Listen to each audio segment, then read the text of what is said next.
Hi, welcome back to John Smith Oro 2, and if you are watching this right now, there is a very good chance you already know that silver has been going through something rough lately. The price has dropped sharply. The charts look ugly. And if you have been following the precious metals space for any amount of time, you have probably seen the headlines, heard the pessimism, and maybe wondered whether the silver story is starting to fall apart. I completely understand that feeling. When any asset drops hard and fast, it triggers doubt. It triggers second-guessing. And for a lot of retail investors watching from the sidelines or sitting on positions, it triggers something close to panic. But here is the thing. What the crowd sees on the surface of a market crash is almost never the full picture. And today, that is exactly what we are going to dig into together. What I want to walk you through is not just the crash itself, but what is happening underneath it.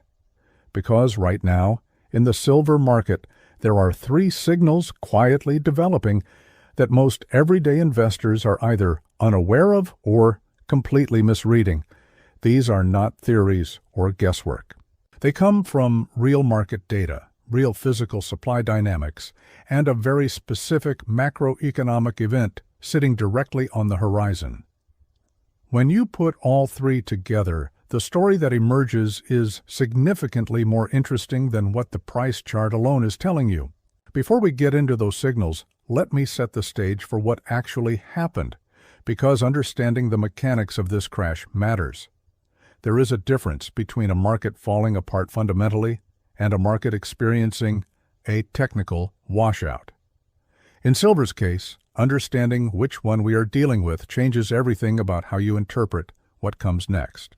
Silver, here in 2026, had been building real momentum. There was a genuine narrative forming around industrial demand, the energy transition, geopolitical uncertainty, and the gold-to-silver ratio. Institutional money was positioning, retail investors were paying attention. And then, like a pressure valve releasing, we saw a sharp and punishing price decline. These kinds of moves happen in silver. It has one of the more volatile price profiles of any widely traded commodity, and that volatility cuts in both directions. When silver runs, it runs hard. When it falls, it can fall just as hard. So the crash itself, while uncomfortable, was not entirely surprising to anyone who studies this market carefully. But here is where it gets interesting. The way a market crashes tells you things the price alone does not. This particular crash has left behind a set of fingerprints worth reading carefully. So let's break this down one signal at a time, starting with what I consider the most important and most misunderstood piece of the puzzle. The first signal comes from something called the Commitment of Traders Report, which most retail investors either ignore or find too complicated to bother with. That is a missed opportunity because this report is one of the most honest data sources available for understanding what large players in the futures market are actually doing. The KOT report is published weekly by the Commodity Futures Trading Commission. It breaks down the positioning of different market participants in futures markets, including silver. The two categories that matter most are the commercial traders, typically large institutions, producers, and hedgers, and the non-commercial traders, which include large speculative funds. Here is the key dynamic. Commercial traders tend to be positioned opposite to speculative excess. When speculative traders pile in aggressively on the long side, commercials tend to hold heavy short positions. When speculative traders get washed out, commercial shorts get covered, meaning those large institutions buy back the short contracts they previously sold. What the current COT data for silver is showing is a significant move in that second direction. Speculative long positioning has been collapsing, which makes sense given the price crash. Retail and fund money betting on higher prices has been squeezed out, triggering stop losses, triggering margin calls, and creating the kind of cascading selling pressure that turns a pullback into a full-blown crash.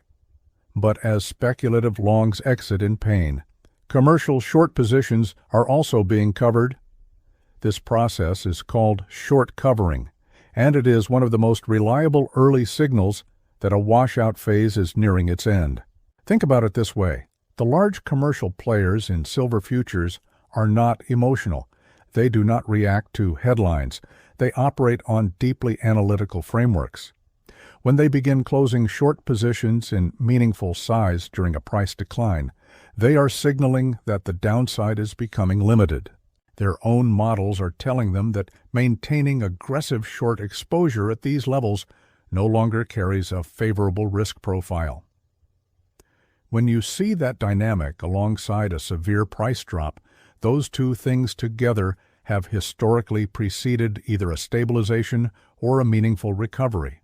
Short covering in the COT report does not mean the bottom is confirmed today. It does not mean prices go up tomorrow. What it means is that one of the key mechanisms driving the price lower is beginning to reverse.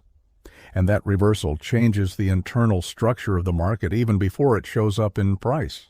Most retail investors will not see this shift until it is already reflected in a significant price recovery. By that point, the signal has already passed. The time to understand what the COT data is showing is now, during the chaos, not after. The second signal is more straightforward to explain but equally powerful. It comes from a technical indicator called the Relative Strength Index, or RSI. If you're not a technical analysis person, do not let the terminology put you off. The concept is simple, and it tells you something genuinely useful about market psychology. RSI is a momentum indicator that measures how fast and how far a price has moved within a given period. It generates a score between 0 and 100. When that score is very high, typically above 70, the market may be overbought, meaning price moved up too far, too fast. When that score is very low, typically below 30, the market may be oversold, meaning price moved down too far, too fast, and a recovery becomes statistically more probable. Right now, silver's RSI has dropped into extreme oversold territory. This is not a mild reading just below 30. The readings we are seeing in silver in 2026, across multiple time frames including the daily and weekly charts, are reaching levels that have historically been followed by some of the most powerful recoveries silver has ever produced. It reflects how sentiment and positioning actually work. When a market falls fast and hard, fear takes over. Selling becomes self-reinforcing. Every new low triggers more selling, and then at some point, the sellers run out of supply. The panic has done its work. The market has no one left to sell to. That is the moment when RSI extremes become meaningful. An extreme oversold RSI does not guarantee a reversal. Nothing in markets is guaranteed. But it significantly shifts the probability of what happens next. The further RSI dips below 30, the more stretched the selling has become, and the more likely it becomes that a reversal, or at minimum, a significant bounce is approaching. Combine that with the short covering in the COT report, and you have two independent data sources pointing in the same direction at the same time. That convergence is worth taking seriously. Now let's pause for just a moment. If you are finding this breakdown useful, and you want to keep getting this kind of analysis on precious metals and macro markets, it really helps when you like this video and subscribe to the channel. It is a small thing on your end, but it genuinely helps this content reach more people trying to make sense of what is happening in these markets. Hit that like button and subscribe if you have not already. Now let's keep going, because the third signal is the one most people are sleeping on the hardest. The third signal is not about charts or derivatives positioning. It is about physical demand, real metal, real buyers. And this is where the story gets particularly interesting, because the divergence between the paper silver market and the physical silver market has rarely been more striking. Let's start with India, and specifically the MCX, which stands for the Multi-Commodity Exchange of India.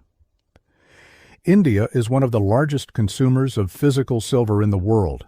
Demand there comes from multiple sources simultaneously, including jewelry, household investment, religious ceremonies, and increasingly from industrial applications. Silver is deeply embedded in Indian culture in a way that creates a demand floor that is not particularly sensitive to short-term price swings. What we are seeing right now on the MCX is that physical silver purchases have been accelerating during this price decline. Indian buyers, both institutional and retail, are treating the crash as a buying opportunity. Premiums on physical silver in India remain elevated, meaning buyers are willing to pay above the global benchmark price to secure actual metal. Physical demand is not collapsing with the paper price. It is intensifying. And that matters because physical demand is the anchor that paper prices eventually have to return to. You can suppress a price on a futures exchange for a period of time, but if the underlying metal is being absorbed aggressively by real-world buyers, that gap between paper and physical becomes increasingly difficult to sustain. Now, let's look at what is happening at Comex, the primary U.S. futures exchange where silver contracts are traded. Comex operates on a system where traders buy and sell silver contracts representing claims on physical silver stored in registered warehouses. The relationship between paper contracts outstanding and actual registered inventory is something analysts watch closely because it speaks to how tight the physical supply picture really is. Recent Comex data has shown something worth serious attention. Registered silver inventories, representing metal actually available and ready for delivery, have been under pressure. The ratio of open interest to deliverable inventory has been elevated in a way that creates what analysts call delivery strain. This does not mean Comex is about to run out of silver. What it means is that the available physical cushion between paper claims and real metal is tighter than it has been during previous price declines. Think about it this way. Imagine a warehouse storing apples. People trade contracts representing those apples, but most traders never want the physical apples. They are speculating on price. This works fine as long as people requesting actual delivery stay few relative to total supply. But when more people start requesting real delivery rather than settling in cash, the warehouse strains. In markets, that strain shows up in premiums, delivery backlogs, and eventually in price. When you combine tightening Comex inventory with surging physical demand from India, you have a physical supply story that fundamentally does not align with the bearish narrative the current crash is suggesting. Here is where all three signals converge on one specific macro event sitting directly ahead of us. That event is the U.S. CPI data, the Consumer Price Index Inflation Report. Inflation has been one of the dominant macro themes of recent years. The Federal Reserve has been navigating the balance between controlling inflation and avoiding a recession, and every CPI print moves markets in significant ways. Silver occupies a dual role in macroeconomics. On one side, it functions as an inflation hedge similar to gold. When real interest rates are falling or inflation expectations are rising, silver tends to benefit. On the other side, silver has enormous industrial applications, meaning it also benefits from economic growth expectations. These two forces sometimes pull in the same direction and sometimes against each other. If the CPI print comes in hotter than expected, meaning inflation is proving stickier than consensus, two reactions typically follow. Demand for inflation protection rises, which is bullish for precious metals, and Federal Reserve rate path uncertainty increases, pushing investors toward real assets. Silver sits in that category. If CPI comes in cooler, the immediate reaction might be a brief pullback in silver. But here is the nuance the crowd often misses. In a scenario where inflation is cooling but growth remains reasonable, the industrial demand story for silver actually strengthens because industrial activity tends to pick up when monetary conditions are expected to ease. So silver in a softer inflation scenario does not necessarily lose its fundamental case. It simply shifts which part of its demand story drives the argument. What this means practically is that CPI is creating a compressed spring effect in the silver market right now. Uncertainty ahead of the data is amplifying volatility and contributing to the sharp sell-off as traders de-risk before a high-impact release. That kind of pre-event washout is exactly the environment where oversold technical readings and COT short covering become most meaningful. The market is clearing the decks before a potentially significant catalyst. And when a market does that with simultaneously tight physical inventory, surging Asian demand, and extreme technical oversold conditions, what comes after can be very different from what current price action suggests. The way I approach a situation like this is by separating what the price is telling me from what the data underneath the price is telling me. Price reflects the most recent transaction between a buyer and a seller. In a crash, that transaction reflects fear and forced selling more than fundamental value. The data underneath the price reflects structural forces that exist, regardless of what fear is doing on any given day. Right now, the structural data underneath silver's crash is telling a meaningfully different story than the price itself. Now let's spend a moment on what could make this picture wrong, because responsible analysis means acknowledging the other side. If the broader macro environment deteriorates sharply, silver tends to get caught in that wave, regardless of its internal dynamics. In a true liquidity crunch, investors sell what they can, and silver's liquid futures market makes it something that gets sold indiscriminately. Additionally, if industrial demand softens meaningfully, the industrial component of silver's story weakens. Unlike gold, silver's price is genuinely tied to how much is being consumed by manufacturers, solar producers, and electronics companies. A significant slowdown in that pipeline would be a real headwind. And finally, these signals could be correct in direction but premature in timing. Markets can stay oversold longer than expected. Short covering can unfold over weeks rather than days. The honest takeaway is that the internal market structure of silver, as measured by multiple independent data sources, is showing the kinds of conditions that have historically preceded meaningful recoveries.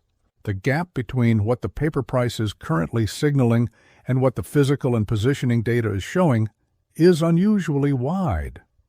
And the upcoming CPI event is a near-term catalyst with real potential to resolve that gap in a way that rewards patience over panic. The crowd follows price. When prices fall sharply, the crowd sees danger and steps back. When prices rise, the crowd rushes forward. This emotional reactivity is natural, but it is also why most retail participants tend to be on the wrong side of big moves at exactly the wrong moment. Investors who consistently navigate these cycles better are not necessarily smarter. They are simply more disciplined about looking at the full picture rather than just the most visible piece of it. Let's recap what we covered today. Silver has gone through a sharp and painful crash, but underneath it, three signals are quietly building that most retail investors are not paying attention to. The COT report is showing significant commercial short covering, historically a signal that aggressive downward positioning is beginning to reverse. The RSI has dropped into extreme oversold territory across multiple timeframes, reaching levels that have historically preceded meaningful recoveries. And the physical market, both through elevated demand on India's MCX and tightening Comex inventory dynamics, is telling a story of supply pressure that does not support the bearish price narrative. On top of all three signals, we are sitting directly in front of U.S. CPI data, a major macro catalyst carrying real optionality for precious metals depending on how inflation resolves. Timing is genuinely difficult, and nothing in markets is certain. But the convergence of these signals during a period of maximum fear and panic is the kind of setup that rewards careful attention and calm thinking over emotional reaction. That has always been true in markets. It is true right now. Thank you for spending this time with me today. If you found this breakdown valuable, please share it with someone who would benefit from understanding what is really happening beneath the surface of the silver market. Hit that like button, leave a comment below with your thoughts, and subscribe so you do not miss the follow-up video where we break down the actual CPI data and what it means for precious metals going forward. I am John Smith, this is John Smith 02, and I will see you in the next one.